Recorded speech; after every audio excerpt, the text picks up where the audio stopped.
All right, so welcome to the Four Post Podcast. My name is Boadu. Together with the guys, we sit down and discuss pure football issues.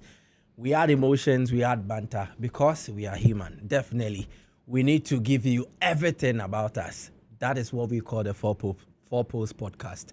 Today on the show, we are discussing issues from two continents. Africa, the CAF has released its decisions regarding everything that we saw that was untoward in the African Cup of Nations 2025 final, Senegal versus Morocco.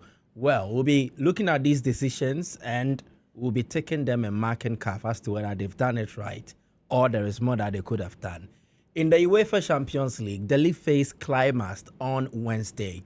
Teams that have made the top 8, the rest of the teams that are in the playoffs will be discussing their chances. And does the form you show in the league phase actually matter when it enters into the knockout stage? Well, we are discussing this in relation to Arsenal's perfect run. They won all their games, 24 points out of an available 24. Are they champions in waiting? I don't know. But when we do the discussions, you can put 1 and 2 together, and then you can form your own opinions on these topics. There is more to also look at. Don't forget, we'll be entering into the weekend. League matches will be taking place across the top 5 leagues. We'll try and then brush through these matches, and we'll give you some predictions on the games that will be taking place. Well, it is the Four Post Podcast. It's on YouTube. What I would love you to do is that you just go to the channel, Four Post Podcast. Then you subscribe to it. You follow us. You make sure you hit the notification button. So anytime a content is dropped, you'll be kept in the know. And then you can follow us and also be part of this wonderful family. Guys, welcome. Thank you, Baba Tunde. Asarabod. Thank you. How are you? Oh, you know, I'm good. Okay. Refreshing. Really? Scintillating. Exterminating. Another Dangling. And dangling. Excruciating. So you don't know The big no, da. sorry. And woman da. No, sorry. And woman da. The big. Sure. Just do one thing for me. Just a whole plan you set me up. Men settle up. Oh, that's original me. There be card could have a me answer. Oh, how would I? There be da. So original me shade. And woman. Ah. A chicken upon it. So original me shade. Simple. Oh, kissing a bonnet. Kiss very fine. I said, on that occasion, you say, oh, you see, cast by 4. At first, I say, I clock is a car. So, baby, give and while I'm person on the chair, Mohuni kiss and one. Fee, what's up? I'm doing very well. Please, allow us to move. I'm doing very well. By the way. Yeah, doing very well. So, did you buy this in Singapore or you bought it here in Ghana? No, I bought it in Ghana. Adidas trainers. Yeah, I bought it in Ghana. Okay. I don't know if it's Banku or it's Mutu, but yeah, I'm wearing my team. You see, we worry our heads a lot. Right. In fact, Adidas will not make premium shoes for and Africa. Bring it to the Ghanaian market. Right. No. Adidas be obi ashebi ante so to. Yeah, it's auto fufu. Obeto Ghana unless official. They are the official Adidas shop wa. No. Na modern na. Yes, I did. We can just we do sing and we call. Shout outs to the Blue Lights guys. Anyone a business. Jale do for boys no boy you. Blue Light for the chiamu na. Ya no mo na be business ne sa. Forget everybody. Bankuni omutu na. Ah, you be di ne sa. Kiki, what's up? The system is. I don't see your money watch. Ah, now Bluetooth way. Boys. Why you Who baby cry for? When I watch it, Juma. Yeah, you my fire. Where they Pierre Garden and there. Nah, guess. Yes. And I see a watch brand. Yeah. and a baby spectacles, right? And baby, my. And then your Where baby. they play boy? My five. Where they play? Oh, we're a normal Fiifi brand. Normal. It's where you know Bluetooth. Fiifi the anywhere. If you want us to Bluetooth, you Me buy now the be bia ne ha say I say Nike sign. Nike. Who baby come there for? Oh your who be oh. So prema in Germany. Prema. Who me say I see your strap. You did a car, you said you wear your suit. I said, hey, you're going. Settings na idea. Settings for Nyami Shamu. Enye easy sir. All right, Oh, so God. let's start discussing the issues, shall we? Let's start with Africa. Well, I think it matters. Yeah. We are from Africa. The CAF released decisions regarding sanctions for Senegal and Morocco for their part played in the brouhaha that ensued during the AFCON 2025 final. Senegal, in essence, have been fined a total of $615,000 for various infractions. One has to do with failing to control their supporters for the mayhem that they unleashed during the game. Again, for failing to control their players in terms of overall discipline and aspects that violated the CAF disciplinary code and then the principles of fair play and then sportsmanlike behavior. Then again, there was a $15,000 fine for players taking unnecessary yellow cards. 5 players, 5 yellow cards or cautions. Then there were sanctions for the Senegal coach, Pap Diao. He's been banned for 5 matches or suspended for 5 CAF international matches, and then a fine of $100,000. Then 2 match suspensions for the players, Ismail Assar and Iliman Ndiaye. So these are the sanctions that have been doled out to the Senegalese Football Federation and then its players and coach. For Morocco, they have also been fined an amount of 200,000 US. 300. 200,000. The Moroccan Federation, 300,000 USD. No, I'm trying to break that. Okay, Yep. sure. So $200,000 for failing to control for their ball boys and their misbehavior during the game. $100,000 for failing to control their players when a penalty was awarded in their favor. Before the referee consulted the VAR and then even had to go watch on the screen, he was overcrowded and then intimidated by the Moroccan players, and CAF did not find it pleasant. Then again, a $15,000 fine for use of a laser, which was a bad material during the AFCON final. And also the Moroccan player Ismail Sabari has received 3 matches ban, Ashraf Hakimi 2 matches ban, 1 game suspended for a 1-year time frame. So these are the sanctions that have been done to the 2 teams. Now, the interesting part was Morocco also filed the protest, hinging on Articles 82, 84 of the AFCON regulations, citing Senegal be declared losers of that final game, and then Morocco be declared winners of the game. As such, being awarded 3 goals and then 3 points, and they will be crowned champions of Africa. But CAF rejected the protest, and Senegal remain champions of Africa. So, guys, these are the decisions. For me, I find it's. I mean, I've seen people say that the sanction for Pap Diao probably should have been more. It should have been total ban from football. I disagree. I mean, if we say that football is sports and there's a need to give people second chances, then that's the point. I've seen people make arguments about the fact that it is he who led to the Senegalese fans, the brawl that they had with the Moroccan police. I've heard people who were in the stadium say that that's not true. That apparently the brawl had already started between the fans and then the stewards before even Pap Diao did that. For me, I've said it several times. I think that Pap Diao was my hero on the night. No matter what anybody says, I think that was a turning point of African football. It was a point where somebody had to be radical to an extent, just so we see how things were going. Because for me, the things that were happening on the field of play had been going on. So CAF is telling me today that they didn't see what was done to Vincent Enyama. Is that what CAF they are saying? No, the Nigerian keeper. Yeah. What's his name? Oh, wow. Which Nigerian? Nwabali, Stanley Nwabali. Yeah. Are they saying that they didn't see what happened to Stanley Nwabali? Beautiful 3. Yeah, I mean, they did that to Stanley Nwabali. They did it to him clearly. But they are punishing them for what happened in the final. Meanwhile, the Moroccans had been doing that. And it is this same reason why the Senegalese, although they are wrong in principle, decided to take matters into their own hands.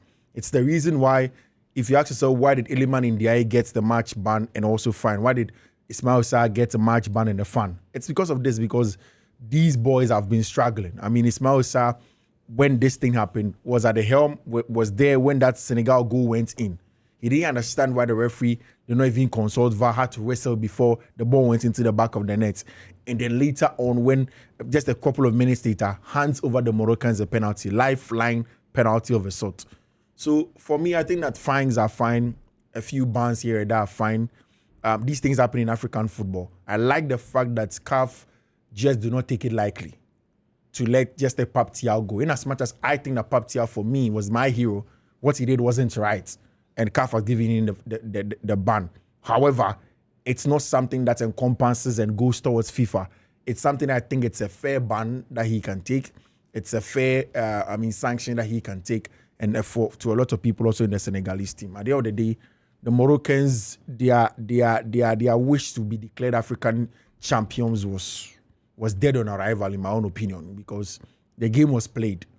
If the game hadn't played beyond a certain time and the referee had called it off, fine. You don't get a penalty in that dying numbers. So on what did they want the game to be declared for them?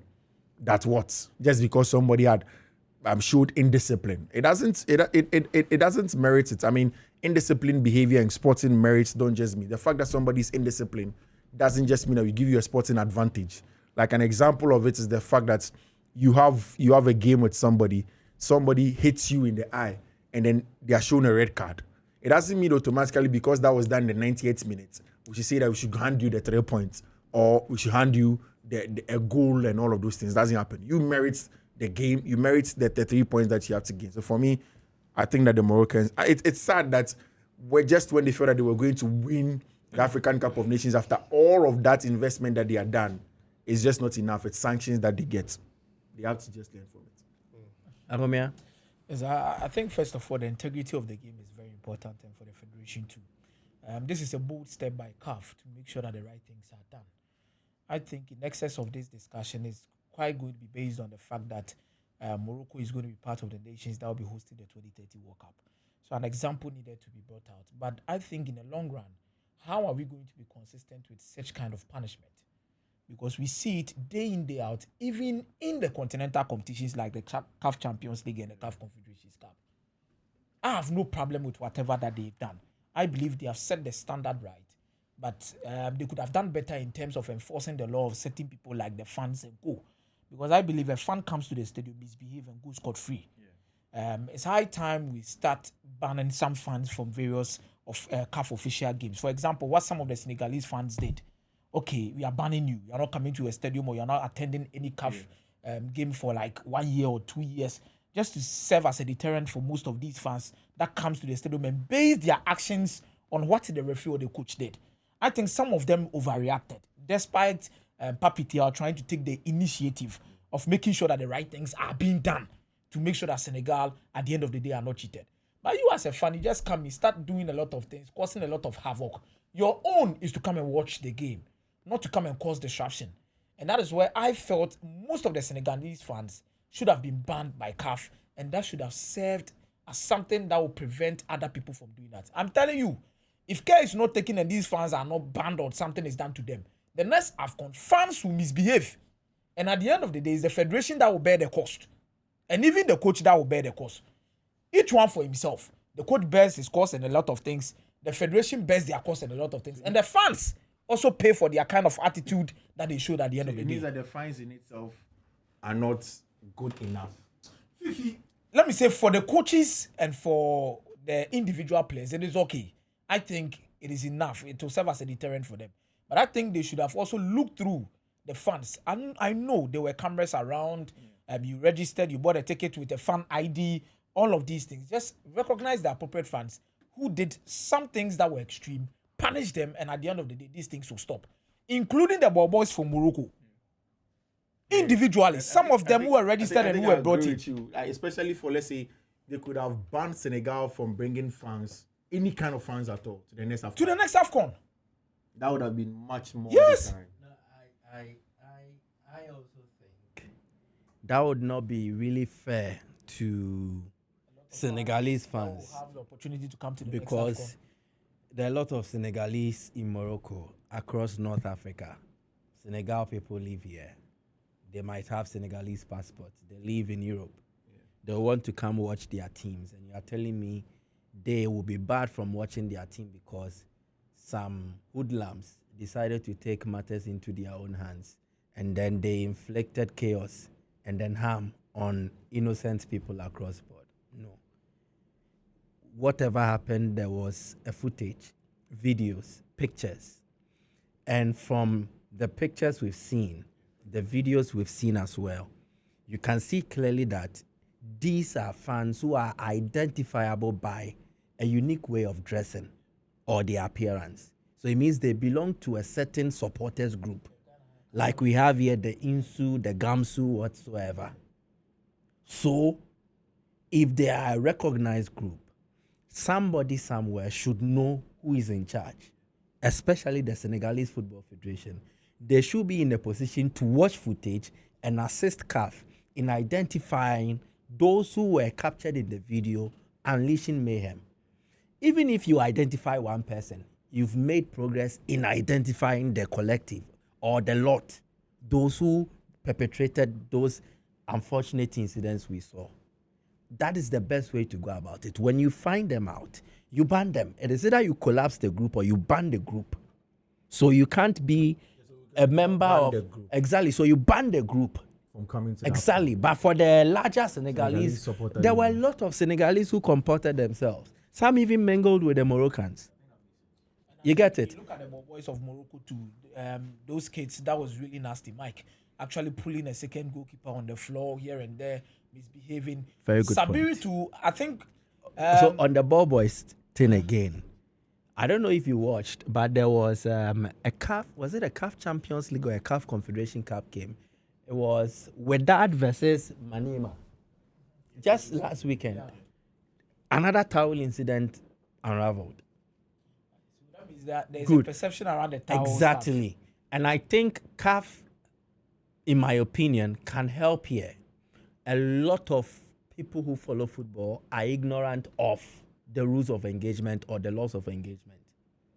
It is specifically stated that any equipment that will be used by a player or whatsoever, there needs to be permission sought.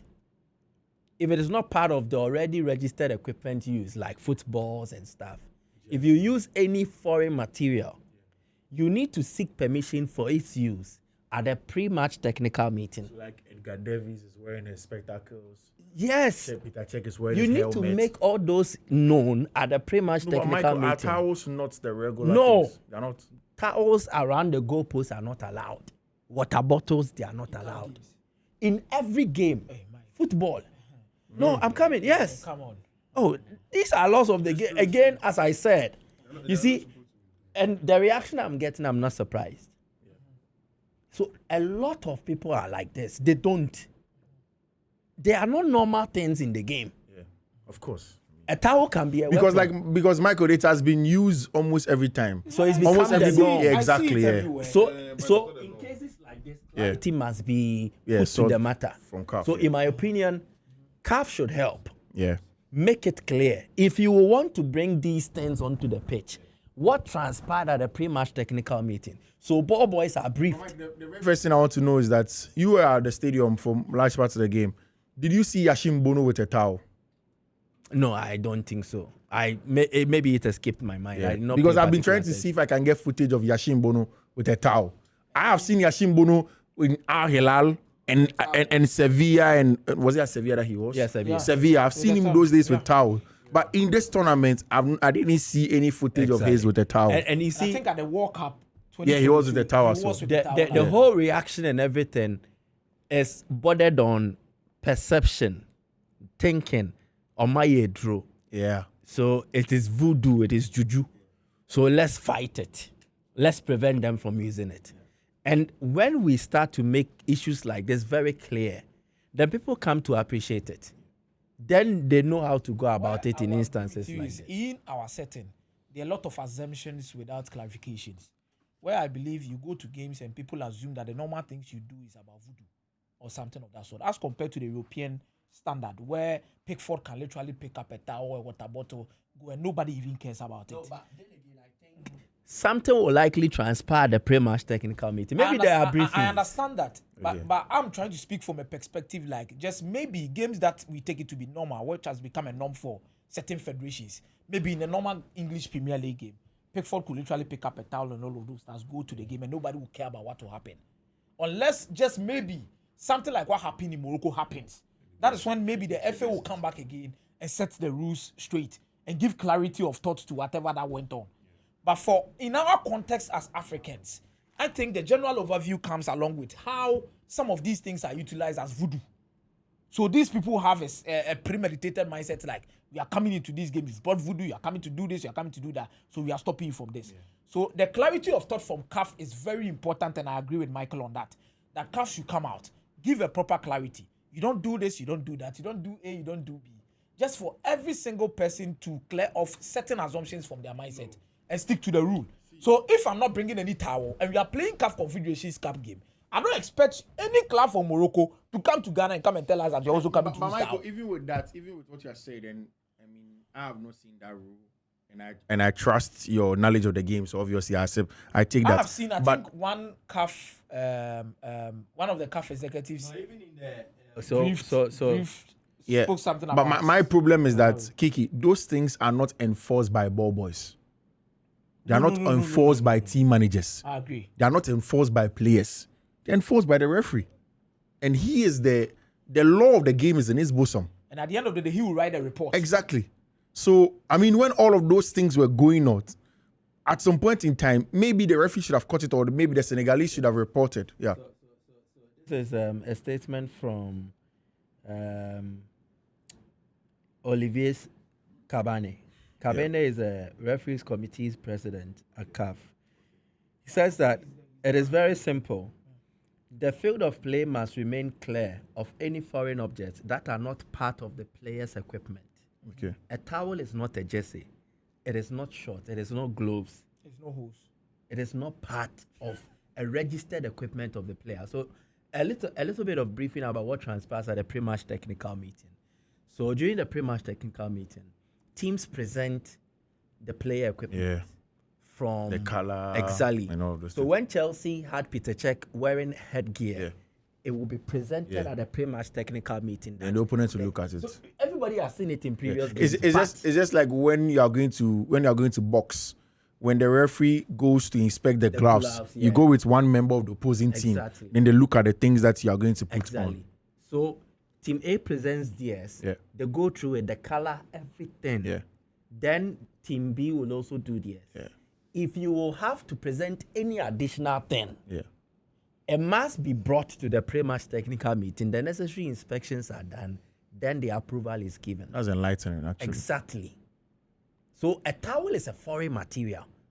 Even in England, towels are outlawed. They are not allowed. You can't use a towel in England. I don't know how they go about it. So you see, when throw-ins occur, players are either rubbing their hands on their jerseys just to ensure they can have a firm grip of them. Exactly. So towels have never been part of the game. So if the ball boys reacted in that manner, one way or the other, they are not wrong. But then again, it's about the approach and the perception. And the fact that they don't have the power to enforce because that. If the ball boy sees it, he has the right to notify the match commissioner or any near official. In this case, maybe the referee, the fourth official, or the linesman. Then you draw his or her attention to it, and then they will act accordingly. But for the ball boy to arrogate to himself a certain authority and then want to go and remove towels and as such combat with other people like it is a wrestling game. Come on. I think that is where the problem lies. With you ball boys, the reason why you are called ball boys is because of the ball. There's nothing that is attached to your job. That's what you think. Oh, no, that's not what I think. I've been to various pre-match conferences.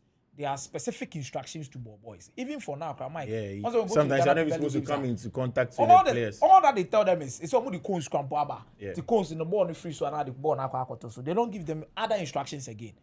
So the issue is if you have any problem with whatever they were doing, somebody should alert the match commissioner. But I think that Mike puts it very well that CAF needs to bring out clarity. Oh yes, there's a need for clarity of thoughts. Especially going into the next set of games. But something beats my mind. Why is it CAF international matches and not...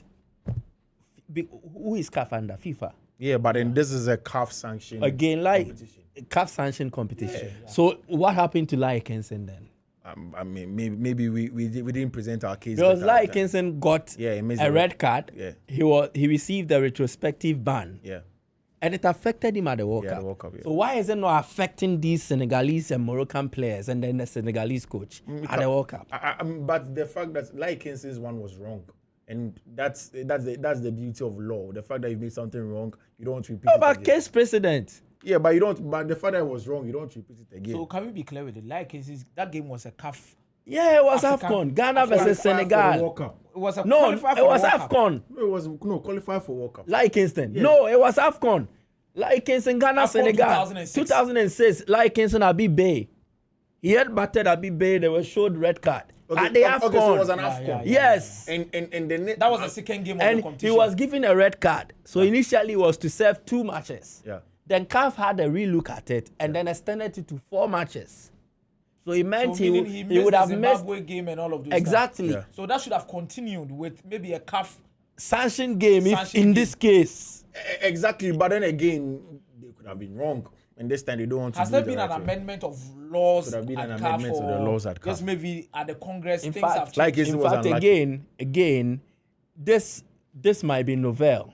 Yeah. This is a unique case. But there have been instances where, okay, maybe it has to do with player registration and eligibility, whatever. But it affects them not just in the context of Africa, but again in international games. I want to see how it actually turns out to be in the next international window, or just maybe doing the qualifiers of the next African Cup of Nations or even the World Cup. CAF might have stated it clearly in their release that CAF sanctioned or CAF official games. Yeah. Let's see if just maybe it could come in that okay, fine, we are going to the World Cup. Papi Thiaw is not going to be at the bench. Because if it happens like that, then I think the sanctions are not like it should have been, because maybe CAF is just but Michael, you can't punish him. You can't punish Papi Thiaw okay. for a competition that you don't sanction. Okay, good. So then, In as much as FIFA is your boss. case in reference, Luis Suarez goes to the 2014 FIFA World Cup. Yeah. He bites Giorgio Chiellini. Yeah. He's given a ban. Yeah. It extends beyond a typical FIFA organized competition Yeah. to a national league and even to Because Michael, FIFA is the mother body. no, but it is not a FIFA tournament but again. But FIFA, Michael. But FIFA is the mother body, and FIFA is the one who organized that competition that he messed up in. And for us to wait for another FIFA competition, it's either just a playoff that doesn't hold water, or it's either just a qualifier that doesn't hold water, or another World Cup which is 4 years away. So then the next game they are going to play, you get But affected. then again, every football competition has their own rules. is no, they have their own rules. I understand, but it is sanctioned by a body that is under FIFA. Yeah. So FIFA has empowered that body. But Mike, do not forget that FIFA gives those bodies autonomy. So if CAF says that we want to sanction, the sanction will affect the FIFA World Cup, fine. But when If they FIFA say also it do, they affects also only their CAF autonomy affiliated exactly. games. So the FIFA gives them the autonomy. FIFA doesn't want to come in. So then how Hold their hand. deterring will this sanction? I mean, be? that's what the big problem is. So- if it's deterrent enough. So, see, this is law we are talking about. It depends on who is presenting the case. Like Kinson's case might be different Yeah. from Whatever Papi happened Thiaw. between Senegal and Morocco. Based on the Yes, sir. defense we sent at the time. In Yes. fact, as a matter of fact, the FA did not make an appeal. One, the appeal time was late, and two, Can they you did not imagine? really build a solid case. Can you imagine? Exactly. I think they left him on his own. So presentation of case is very important. How like Kinson's people or the defense team a defender no different from probably how Papi Thiaw mukwaye. So however you present yours can determine that what cry you bit my years the best 700 years class account. I have Papi Thiaw ni otimi ko kan ye ko bit my kasa na aseme de man the ban cry. Yes. So Phil was talking about in Wabali.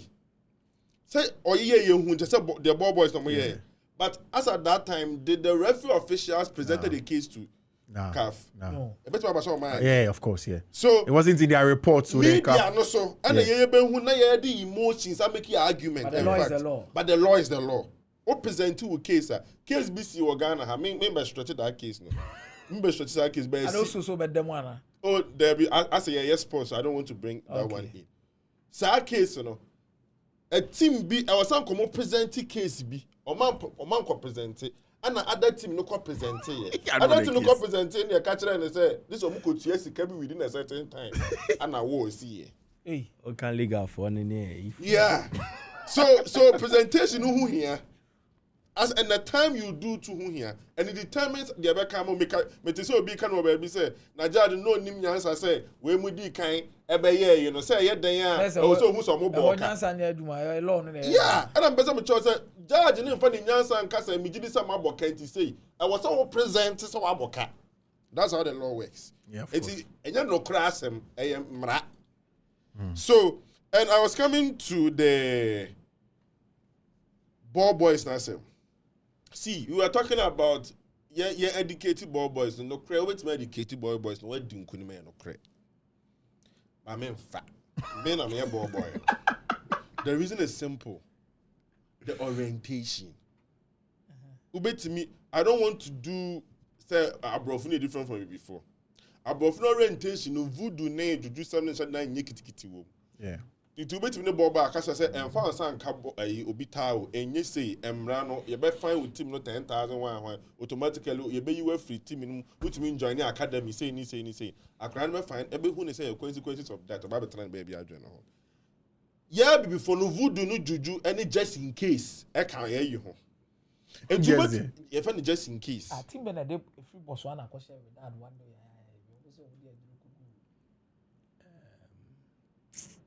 J Galaxy or Juanen. Yeah, I'm quite different. Obet to me for say ball boys me say, but see, I paper so the technical no man work. But yeah, crème no. Yeah, where say voodoo or baby. Yeah. Ya nyama champion go be so. Onya de katana nim say ya dane Charlie soccer for keeper no po nim. I was say a fat town they try say a fat. Even with normal Champions League Ghana the UEFA leagues. You for Africa, some number UEFA. Say, yeah, but you do penalties as well. Ubon say, yes, say, tower, you actual left, right. Bottom. A Boadu right. Bottom. Na obi per bottom nafa. Why? As at that time, when you voodoo, as at that time, they are poor. Yeah. The opposition side was so far poor, only free keeper in chain.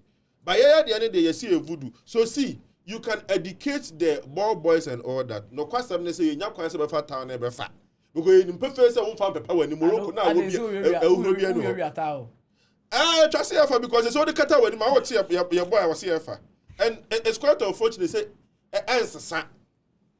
See the truth is answer unless say you dimrabi ba say e do time e be penalties na you best have raise fence bi and I say you do such situation be raise fence bi na fence no as I an extra protection to the post.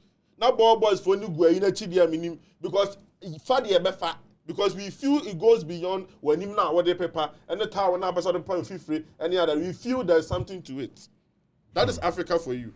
Well, let's make progress. Let's jump to Europe and discuss the champions. I want to dare any one of you here if you can sing the first 3 lines of a Champions League anthem. 500 first cities flat. These are the champions. No. The opening verse. If you can sing it, the first 3 lines, I am giving you 500 cities flat. Let's go. Hey, please, wait. Hold on. This is a minimum to sing. Let's go. Hey, this is a ball. This Let's go. English, French. So let's go. Okay. The first 3 lines of the Champions League. I want the French one. This is the. I see this crowd. This way are they? You are googling. So who Google cry? Who to minto? Lewis way. But say so Google cry to minto. Yanko. Okay. Prove me, mommy. 500 cities. Okay.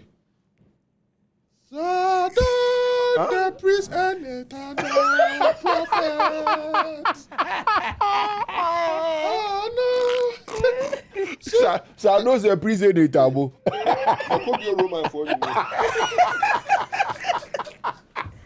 Latin will be a term. I'm a beer Roman for They say, Roman Apolocra, it tells you how complex the whole thought behind the Champions League anthem was. It's simple, but also complicated. And you need to be a master of languages to be able to sing this fluently. And anyone I've heard sing the Champions League anthem, I actually do accord loads of respect because it took them time. It took them time. And na Kiki kita lyrics no or to cry so I should tell you. So yesterday, on Wednesday, the matches for the league phase were concluded. And we now know the main men and then the near men. The near men are those who made the playoffs. For the main men, they are the top 8. Arsenal, Bayern Munich, and then it follows in that order. There is also Liverpool, there is Chelsea, there is Man City, Barcelona, there is Sporting CP, and then Tottenham Hotspur. So there's just 5 teams from England. No, I mean there's 5 teams from England. And all 5 teams who qualify for the Champions League. And the 3 in Achama the Akano. Bayern Munich, Sporting, Lisbon, and then Barcelona. Exactly. Then for the playoffs, it's from the 9th position to the 24th position. Among the playoff teams are the likes of Real Madrid, Inter Milan, last season's winners, Paris Saint-Germain, Newcastle United, Borussia Dortmund, Juventus, and a list of teams. Atletico de Madrid. I don't even want to hear that name. I don't want to hear that name. So just tell me, were there any surprises for you guys? Oh, no. Bomboclat. It was a Bomboclat. Charlie, boys. The money finished yesterday. Are there any surprises in there for you regarding the final match day? Yeah. Madrid had a chance to finish even second, depending on how the game was going. In fact, there was a point where Madrid were... That's where the rest of it was. God.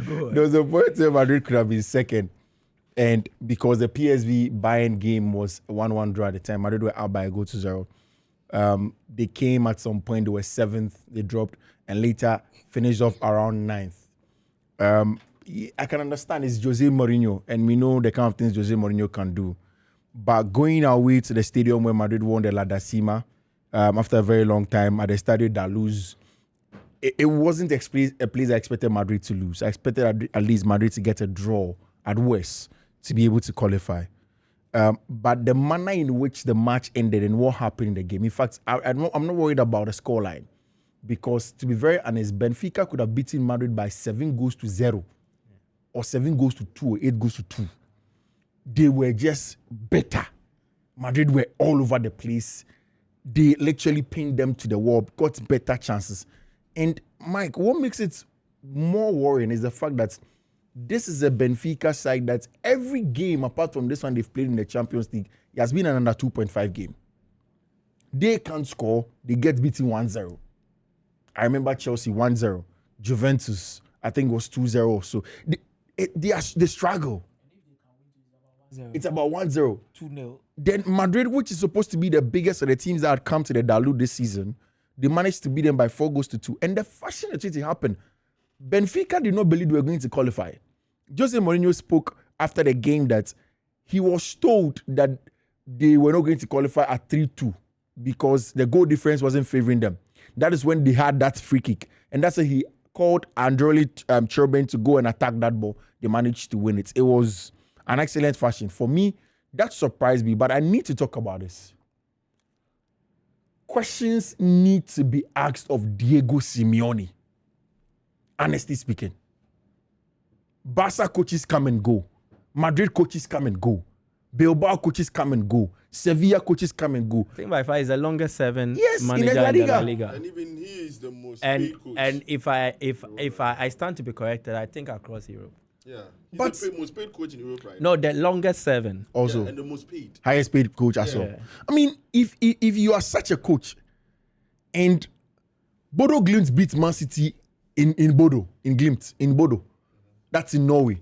Then you get to host them at the Wanda. It's a chance. You see, before the games kick-started, Newcastle, Paris Saint-Germain, Madrid, and Atletico de Madrid, they were all in comfortable positions. Then all of a sudden. Yes, and Newcastle and Paris Saint-Germain, we knew that regardless of what happens in a game, one of them at least will drop off. Madrid, go and get a double chance. Atletico de Madrid, almost everybody was confident.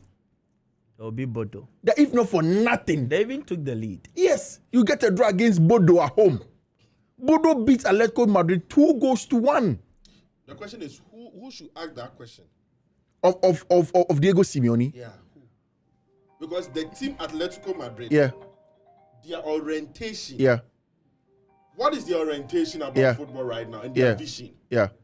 Say Chelsea, say Manchester United, say Real Madrid, say Pamuku Chakophobia, yes, qualify for Champions League. Say Champions League. Yes, there is a vision.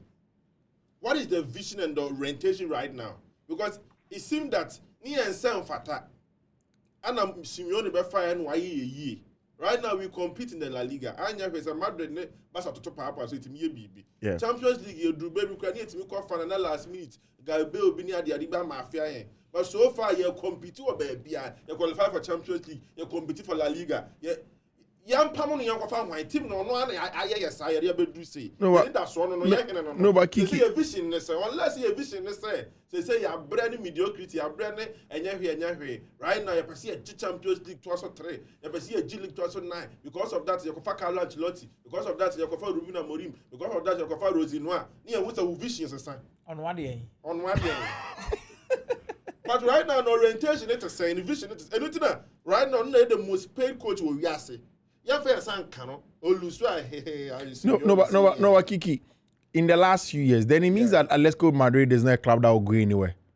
Because if Barca, even in their worst times, and see, people forget, Barca in very difficult times. Barca are not in their flamboyant times as a club.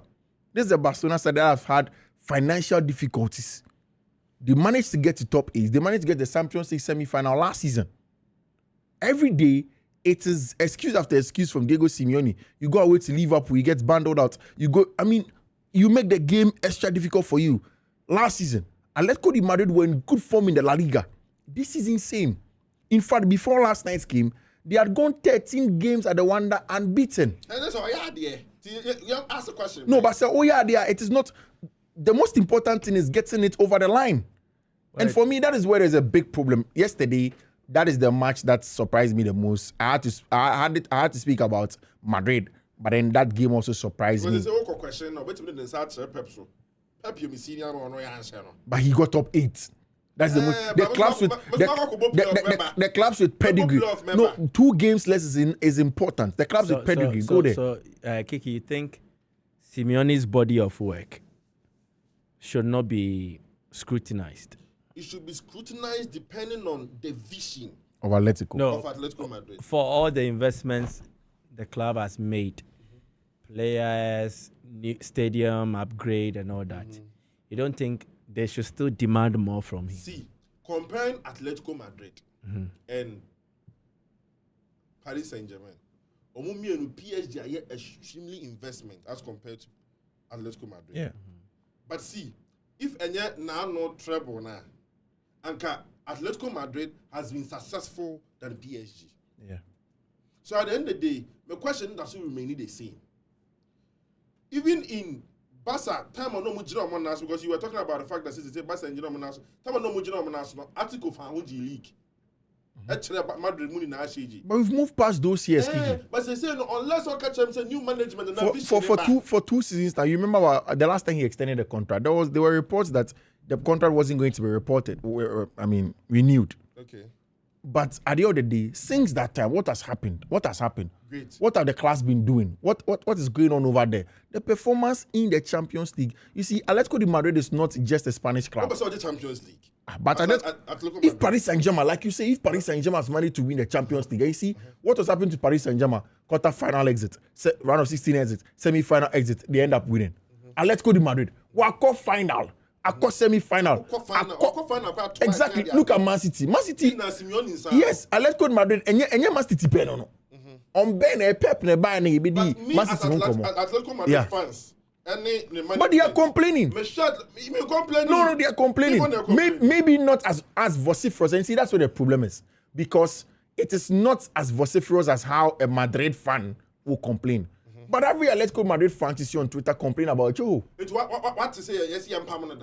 Oh, yesterday was as soon setting as I am permanent, yeah, not the management. Yeah, if you say it's true. Yeah, young permanent. That's when the vision changes. But for now, vision is here. The vision is not. The vision is not. Okay, so do you think Simeone would have lasted this spell without having empirical success to show for it? And when I say that, 2 league titles, and everything that they've done, do you think if they were like this here and there, failing to win anything, he would have still been the helmsman?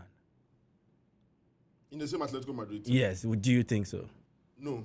Exactly. So it means the longer period he's been in charge is tied to the successes he chalked. Yes. But don't you think we should also then be concerned if he's no longer delivering up to that level again? We need no, Atletico, because one, in Spain, you see every country and their football culture. You cannot really upstage the establishment in the UK or in Italy or in Spain. There is no way Atletico can alter their vision to be better or bigger than that of Real Madrid or Barcelona. So they will always be third best. Yeah. But in that, just like Sevilla, during a certain time proved that they can surrender the supremacy to the 2 clubs. Yeah. But they will find their level and compete favorably. And their target was in Europe. Sevilla were consistent. They were winning the Europa League, which was a 2nd-tier level. Yeah. You get it? Atletico, when they became the 3rd force, was because maybe along the line, there will be an anomaly. Madrid, Barcelona will falter, then they will profit from it. Then they will win the league, which they've done twice. Yeah. In Europe, they might win a couple of UEFA Super Cups, the Europa League, and then the Supercopa de España. But now they are not getting that. It has become a perennial thing. But they are still the 3rd best team. No, as it stands, they are not even the 3rd place team on the La Liga. It's very No, I'm coming. I'm trying to make a point. The 3rd best right now. Again, as it stands, that looks shaky. It has been like that since the last time they won the league. Yes, they forced their way through, but they don't almost really every time like they are competing with either Athletic Bilbao, Villarreal, all of these. You get it. You see, I am one of the avowed supporters of Diego Simeone. But I think it has gotten to the stage where we say in Akan, saying good. Yep. Now we need. No, I don't think it's the management. Then again, you see, football is interesting in a way that all key stakeholders influence a certain change or a change of opinion. For instance, Manchester United had Ruben Amorim. To an extent, he was okay when fans were complaining week in, week out. It got to that stage where a certain statement Amorim made in the media triggered them and they felt enough was enough. You have to go. You get it? Yes. So key stakeholders influence decision-making in clubs. Maybe management might be okay.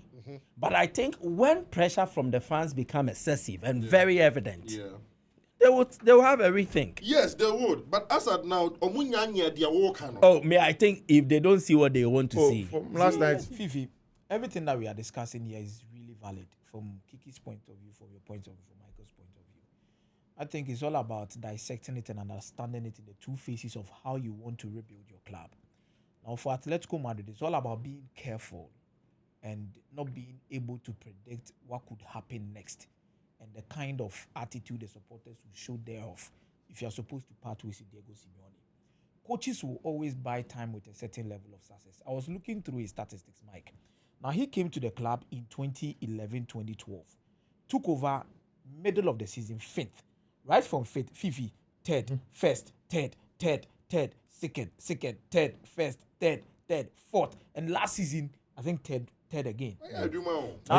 No, Fiifi, you see, you look at it from the perspective of being more ambitious in terms of a club, you agree with everyone that will come out and say that no, Atletico Madrid will need to move to the different level. But another perspective where I believe the management of Atletico Madrid will be looking at is no, we know where we were and what this man has actually done for us. In a nutshell, can we take the risk of sacking him today? Because if Atletico don't take the risk, they can't go. No, Fiifi, you see, risk taking, it depends on who is taking the risk. No, but if they don't take the risk, they can't grow. Me personally, for instance, just maybe if I was a CEO of general manager of Atletico Madrid, I'd be like, okay, I'm taking the risk. Diego Simeone, let's part ways. Let me bring in a different manager. Because whatever will happen right after it, I wouldn't care. Yeah, before you go, but you are dealing with a club that had a certain standard. You realize that even the club has made changes, and there is just one man that's still there. This is a club that has changed sporting directors after sporting director. I agree. The last one was Andrea Bata. I agree. So again, if sporting directors come and go, and you are the exact constant, and the team is just third, there's stagnation. The data that you showed us, that is clear stagnation of data. And there's a difference between standards and reality. I always say this thing. Yes. See, for the standards of Atletico Madrid, just maybe they are okay and they are fine with it, just like Kiki said. What is the vision of the club? Just maybe Atletico Madrid believes that, okay, in between the 2 league titles, there was 6 years. Yeah. Now the first one, 6 years passed, we won another league title. Yeah. We are not yet in the 6th year of losing another league. Are you saying that last season, in the graph of last season, there were almost 2 months cumulative where Atletico Madrid went top of the Spanish Liga? You know what I'm saying? There's a difference between standards and reality. Of course, the standards are there. The reality is that, are you telling me that there wasn't a particular time in reality? If Atletico Madrid had done their things right, they would have won at least one. And what should they have done right in that particular moment? Better moment? Recruitment and then change the coach. And the recruitment is not all about Diego Simeone. And I'm saying that in the recruitment area, you see, the sporting directors keep on changing. The last one has been Andrea Bata. I'm not in the same boardroom with Atletico Madrid and Diego Simeone. Yeah, we can't work with that because you are not there. There has been one identity of Atletico Madrid under Diego Simeone. Yeah. How resilient they are when it comes to defending. You keep Barca catches you. Barca comes to this wonder. You go ahead by goats, Joe. Let me be done. Let me be done. I'm speaking about resilient defending in the shape of what the identity looked like under Diego Simeone. Yeah. Who they were. But that's not the same. You watch Atletico Madrid and you watch Barcelona and you speak about tiki-taka football. You watch Real Madrid and you talk about free-flowing football that can adapt to any other opponent. You watch Atletico Madrid and Diego Simeone, and there are 2 things that comes to mind. One, how good they are when they are defending. Number 2, how good their attack normally is, especially with their number 9. You cannot tell me that a team is defensively very solid when Boadu Glimt from the Norwegian league comes to your home ground and beats you by 2 goals to 1. No, I agree. I don't have a problem. I don't think they've done well. In terms of transitions and what's not, what I'm saying is that if Boadu Glimt comes from the Norwegian league and beats you by 2 goals to 1, if in a season, last season, are they out of the competition? They are not. But see, that is it. What I'm trying to say is that last season, are we not saying that we're not surprised by Atletico not even coming second in the league? Personally, I wasn't surprised. Atletico led the league. Barca were struggling. Madrid was struggling under Carlo Ancelotti.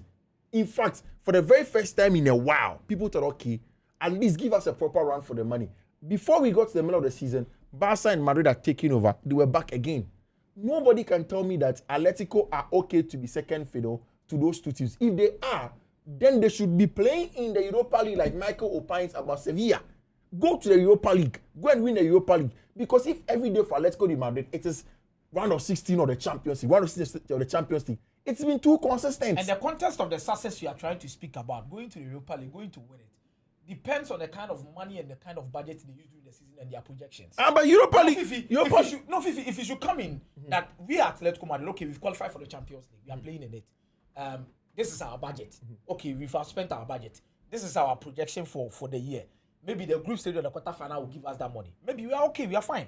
It's all about what Atletico Madrid feel it is right in their context. And the reality of what me and you expect them to do. These are 2 different things. Exactly. So and I'm walking in the line of what they think. You are setting different realities for me. What I am saying is based on yesterday's performance. Okay, and how they have failed to deliver every time they've gotten a chance. Because yesterday was a game they needed to win to cement their place in the top 8. So it was a very crucial game for them. See, me, I don't understand this. It was football is like that. we can expect someone to win. Manchester United against Grimsby. But was it not disappointing to you? Yes, exactly. But that doesn't mean Manchester But that United doesn't also mean that you didn't question Ruben Amorim. No, I will question him because of mentality. Of course. So because of Atletico Madrid fans' mentality and their vision, no question Diego Simeone. That's why there's a problem. All right, let's move on. So, still on the Champions League. Akomea, didn't tell me your surprise moment. I think for everything that turned out at the end of the day, I think Chelsea really did well. Kudos to Liam Rosenior. Oh yes. And I think whatever they did was excellent. Looking at the form of Napoli at home for the past 2 years from 2024. But you see, as I always say it, Mike, I will applaud this particular performance. Please go ahead and make your point. Definitely. No.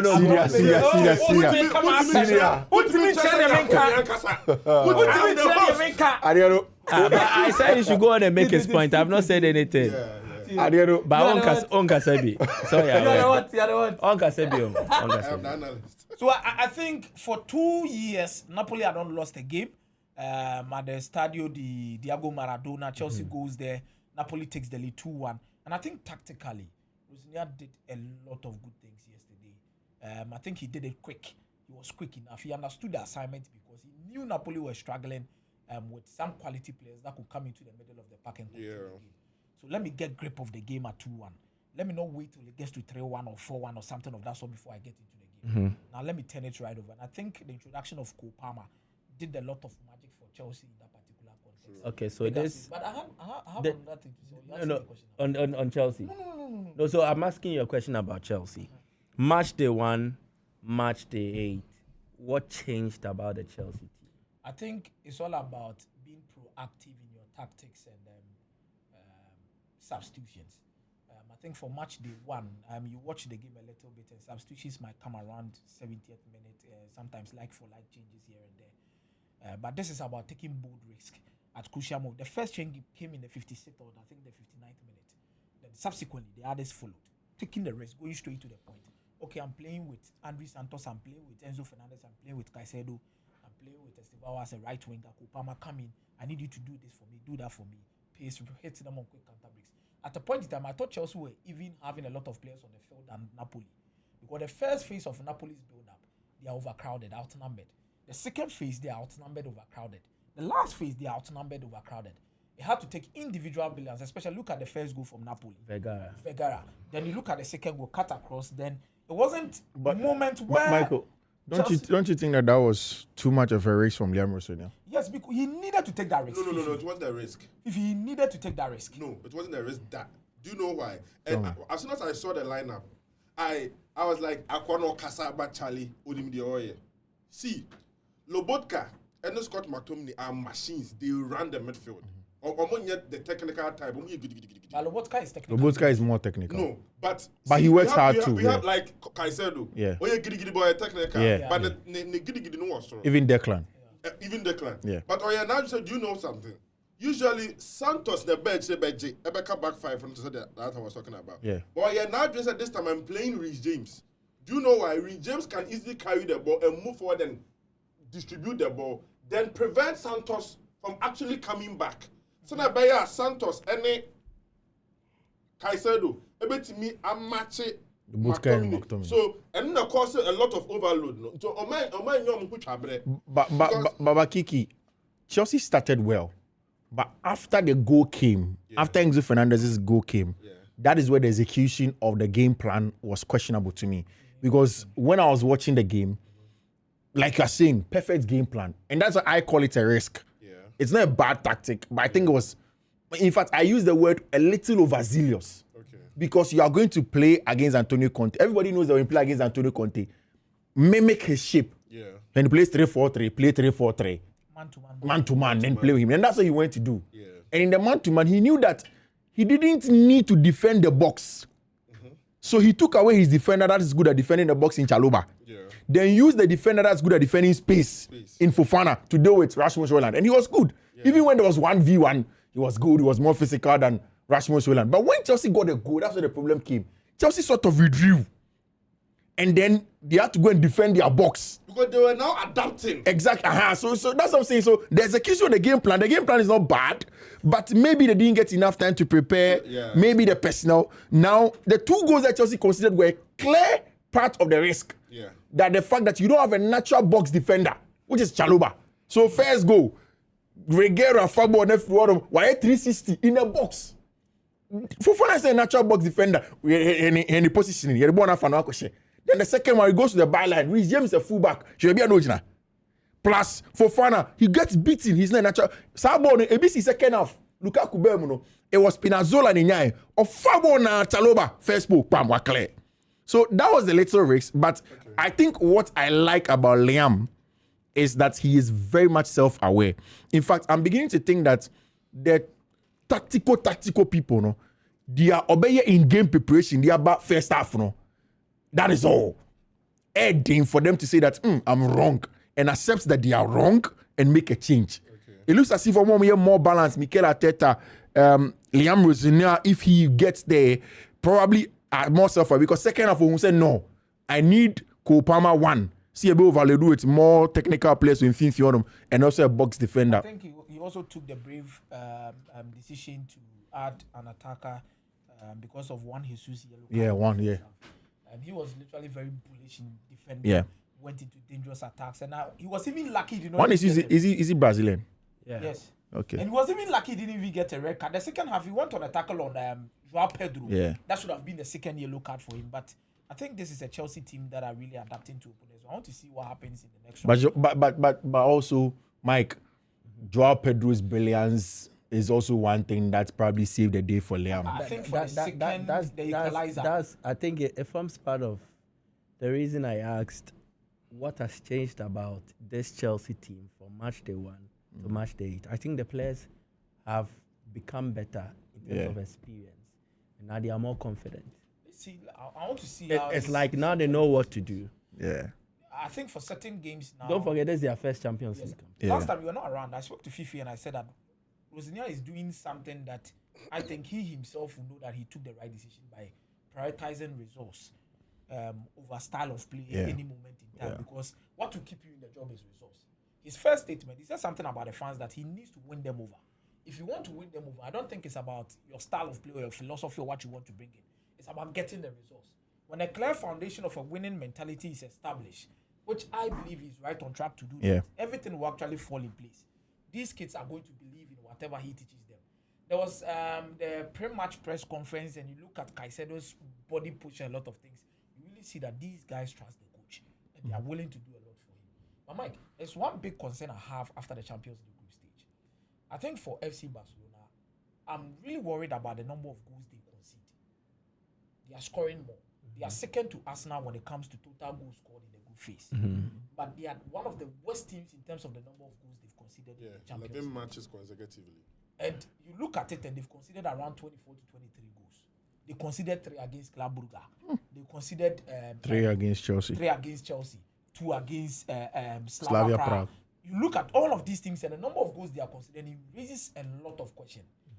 The first thing I ask myself is this still the tactics of Hansi Flick, or Barcelona needs a proper recruitment or a loan player to see them out of the season? Oh, they need a centre back. And the thing is, I think for their high line, it actually gives them a certain edge in terms of their pressing structure and helps them to create a lot of chances. But that is the same as the Achilles heel. Yeah. You watch the story of Achilles and all of these things. You look at his Achilles, that was the reason why he was fast in battles, fast in swerving, fast in sword movement. But at the same time, that was his weakness. I think that is what is happening to Barcelona. Deco should go into the transfer market. Laporta should look at it. They should get somebody on loan. Do they have money? No, Mike, it's not all about the money right now. But they need to register the player if they sign. Somebody, because right now, whatever you are saying, whoever is coming, person has to play high line. High line, it means that you need a player that can strike a balance between running and coming back. I watched Al Nassr versus, I think, one of the Saudi Arabia teams during the weekend. Damak. Al Nassr had already set up an offside trap. And you look at Inigo Martinez's movement in and out. then you understand the reason why that guy was a key call. But regardless of even In that particular the setup. contractual agreements they had with Inigo, they shouldn't have let Inigo go at the middle of the season. I think that's really going to be a big miss. If Barcelona don't get a centre back, trust you me, No, I but don't think they have a chance in winning the Champions League. This 11 game stretch you mentioned, there was still Inigo Martinez. Inigo Martinez, yes, he was there last season. Yeah. And they considered goals for fun. Mike, I don't know if you get me. I understand. I think it, in my opinion, it is something that comes with the system. Mike, that is true, but just before you go on, I agree it comes to the system. Last week I told you something. For me, the straw that broke the camel's back, and if I'm the camel, is the 2 goals they considered against Slavia Prague. Corner kicks. And for me, that came down to defensive organization and leadership. There was nobody. You know, Eric Garcia has been solid. Even Gerard Martin has not been bad like that, but sometimes he just need a leader. So do you think Garcia should move to centre back? Permanently. Me, I like Gerard Martin there. I think Eric Garcia, if you play him in the middle, he doesn't really give you anything. But they just need a defensive leader. See, Man City got Maguire for 22 million. Barca fans were saying that it's Chelsea that needs centre back. But you sat down, you allowed Maguire to go to Man City for 22 million. Barca on 22 million, 26 million pounds at the time Maguire. Oh yeah, they have, but they can't register. The registration and paying of it. I think it's kind of a headache. Fiifi, I don't think Barcelona has a chance. But yesterday, I was actually impressed by Mark Bernal in the second half when he came on. Garcia. And brought on Bernal. I like the job he did. Your own surprises. I think Fiifi and Akomea has made mention the Real Madrid and the Chelsea. For let me start with Chelsea. For Chelsea, I remember I went to one hospital. I was talking to one in charge. He's a Chelsea fan. He was like, "Hey, and if you Chelsea be and the first statement I made was, "Get us the Garnacho away." And I was like, I said the money and romantic. Yes.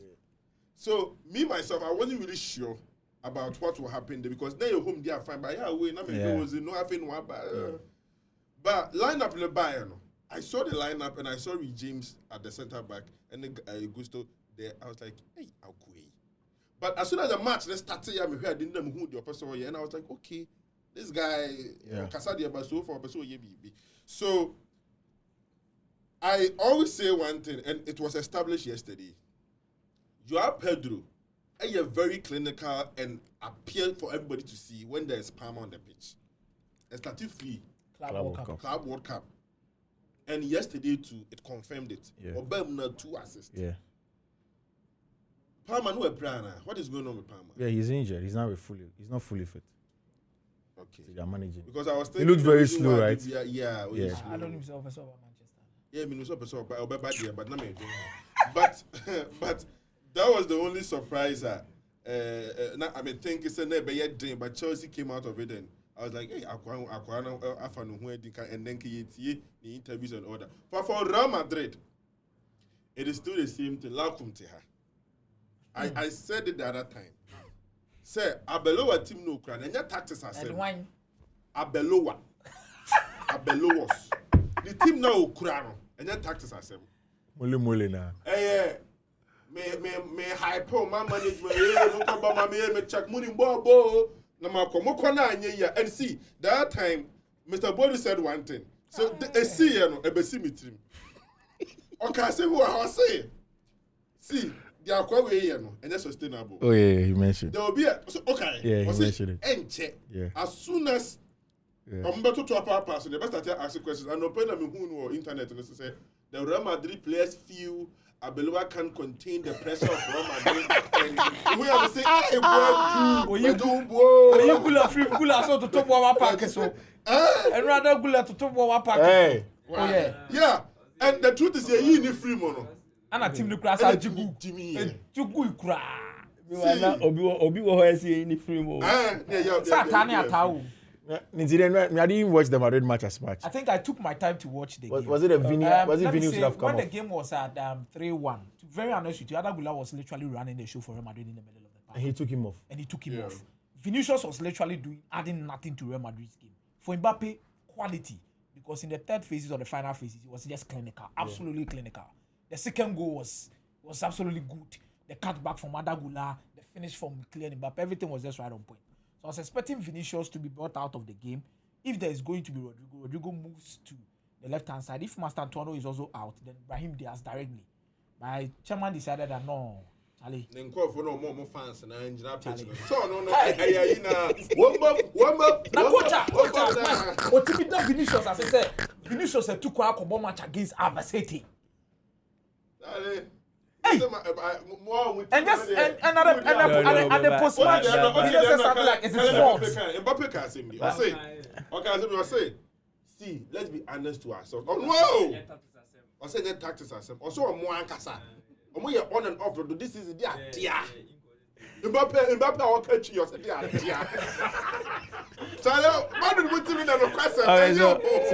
So how much more of what happened in the league phase are we to see a repeat? Arsenal are perfect. Does it really tell of what their fate will be? And then again, those who did not do too well, how well can they improve and bounce back? And what are their chances? Let's wrap up like in 5. This is the Champions League. Anything can happen. Married with me, Ajay. Oh. He said anything can happen. Yeah, but yes, anything will be. And anything. I'm betting me, Ajay. Hey, I'm 84. Balas is the one who was in the top. Okay, we are sorry. So the winner of this season's Champions League is in the top 8. Yes. Some Your man say Barcelona. Lopez or I Barcelona. think it's going to be any of these 3: Chelsea, Real Madrid, or Liverpool. Chelsea. You. Hey. Oh, Hannah Meka said Chelsea budget Champions League Can't this talk season. with me. Oh, sorry, Wahase. You guys don't remember. Yeah. When I said Chelsea will win the Champions League. Yes, Chelsea will follow me. You know when it comes to the Champions League. So why would Chelsea win? Superstition, how we are there. That is it. No problem.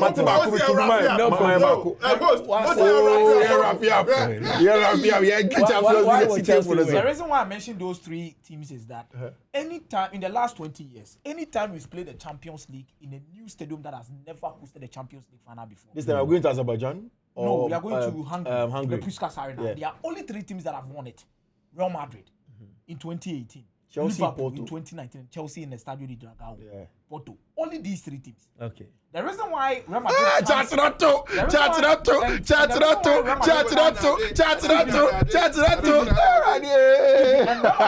Madrid, I think Real Madrid are the only people that can stop them. Barca have not won it in a new stadium before. No. Okay. No. And I don't think even their defense also puts them in a certain position where they can win it. Thank you very But much. for Real Madrid, the only thing that can help them win the Champions League this season is about these superstitions, because I believe they are in the exact process of what happened in 2016. But Akomea, if Chelsea wins the Champions League, I'm saying it today.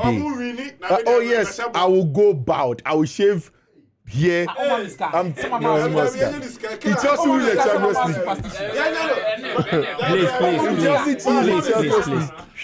League, Please. No. You said you are going to go monk. Monkey, that's the word. Okay, so tell us. I'll give everything here. No, start again. Chelsea wins the. Go. Very close to a very important. Be close to the microphone and say what you said. Repeat it. If Chelsea wins the Champions League, it's going to be difficult. Let's end the show. Menyanka. What the machine?